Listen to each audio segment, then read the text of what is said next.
Hello, Day! For today's video. Magtataod kami ngayon ng kisame dahil sobrang init-init talaga dito sa aming sala, Day. Sabi ko kay Uncle, bumili siya ng kaunting materyales. Buti na lang talaga, nakabili kami ng jigsaw. Super ganda nito gamitin. At itong barina na cordless na. Sobrang gaan niya lang talaga. At sobrang mura lang. May dalawang battery ka na. Nasa 500 plus ko lang ito ata nabili. At dyan na part, mga Day, tinatanggal ko na yung aking wood panel. Ilalim ng aking wood panel is yung aking wall bricks. Dito talaga tayo mahihirapan sa wall bricks kapag tanggal kasi dumikit talaga siya ng sobra sa ating plywood. At yung aking wall bricks is 2022 pa yan. At ngayon is 2025 na. Kailangan niya na magretiro. Chares, pimping ko.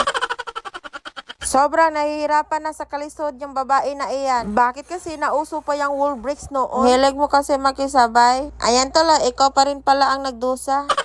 Kasi wala kami pambayad sa labor at ayan si Uncle na lang muna yung mano dyan. Buti na lang talaga naka-order ako neto. Barina, napakadali lang niya at hindi na nahihirapan si Uncle na magdukdok dyan.